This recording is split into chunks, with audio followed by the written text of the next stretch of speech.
السلام عليكم ورحمة الله وبركاته. مرحبا بكم في قناة حكايات بلادنا. هنا غد نعيش معاكم لحظات ديال التشويق، الغموض وحكايات زمان، قصص شعبية، حكايات غريبة وأسرار من تراثنا المغربي، كلها بالدارجة باش تحسوها قريبة منكم. يلا وجدوا راسكم وخليوا الخيال ديالكم يسافر معانا في عالم الحكاية.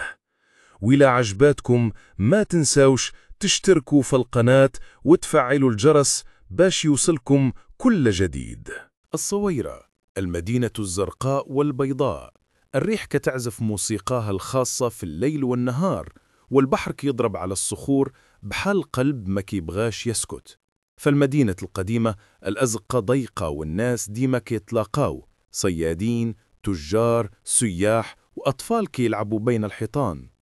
وسط هذا الزحام كان سالم، شاب عنده 22 عام، ضعيف الجسم ولكن عنيد، كيخدم بتريبورتر، دراجة ثلاثية، باش يعاون باه اللي ولا كبير في السن ومقاش قادر يخرج للبحر. سالم كان ديما كيشوف البحر ويقول بينه وبين راسه: نهار ما غادي نخرج من الفقر، ما قديش نبقى بحال باه، حياته كلها في الملاح والعرق والبرد. الصويرة مدينة جميلة، ولكن الجمال ما كيأكلش الخبز. سالم كان كيدور في المدينة، يحمل السلعة، يعاون السياح، يبيع شوية ديال السمك، ولكن الطموح دياله أكبر من داك الشي. كان كيشوف هناء، بنت في الحومة كتعجبه بزاف، بنت مثقفة كتقرأ في مراكش، ولكن كترجع للصويرة في العطل. كانت كتآمن بيه وكتقول: سالم، خاصك تصبر وتتعلم، النجاح ما كيجيش في ليلة واحدة. وكان يرد: أنا بغيت نحقق شي حاجة بسرعة، ما عنديش وقت نصبر بحال الناس كاملين. في نهار عادي، سالم كان واقف حد الميناء كيسالي الخدمة. جاء عنده واحد الراجل لابس مزيان، معاه سيارة كبيرة كتلمع، سميتو رشيد. أخويا، عندك تريبورتر؟ عندي، شنو بغيتي تنقل؟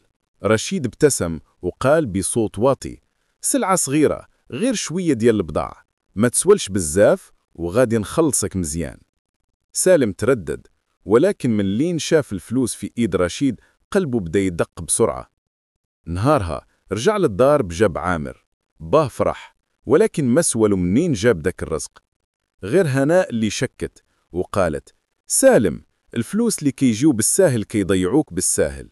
الخدمة مع رشيد ولت عادة، كيعطيه صناديق ينقلهم في الليل، والربح كان كيخلي سالم يحس براسه كبير. شرى تليفون جديد، لبس زوين، وبدا حتى كيحلم يفتح محل.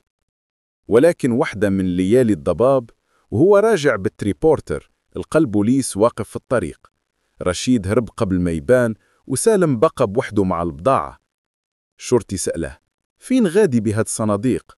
سالم تعرق وما لقى حتى جواب. تشدوا وتفتح تحقيق. أيام طويلة في الحبس، سالم بقى كيحس بالندم. هناء جات تزوره وقالت له: شفت كنت باغي تختصر الطريق، ولكن الطريق الساهل ديما محفور. بالمحكمة القاضي حكم عليه بشهور قليلة، حيث ما كانش مجرم كبير، غير شاب طايش. ولكن بالنسبة لسالم داك الشهور كانوا بحال سنين. في السجن تعرف على ناس مختلفة، واحد اللص، واحد الشاب اللي غدر بصحابه، وشي مسجون قديم كيحكي ليه: ولدي الحرية كنز، اللي ضيعها على 2 دراهم راه ما فاهم والو. منين خرج سالم لقى هناء كتسناه، باه ما بغيش يهدر معاه بزاف، حاس بخيبة أمل.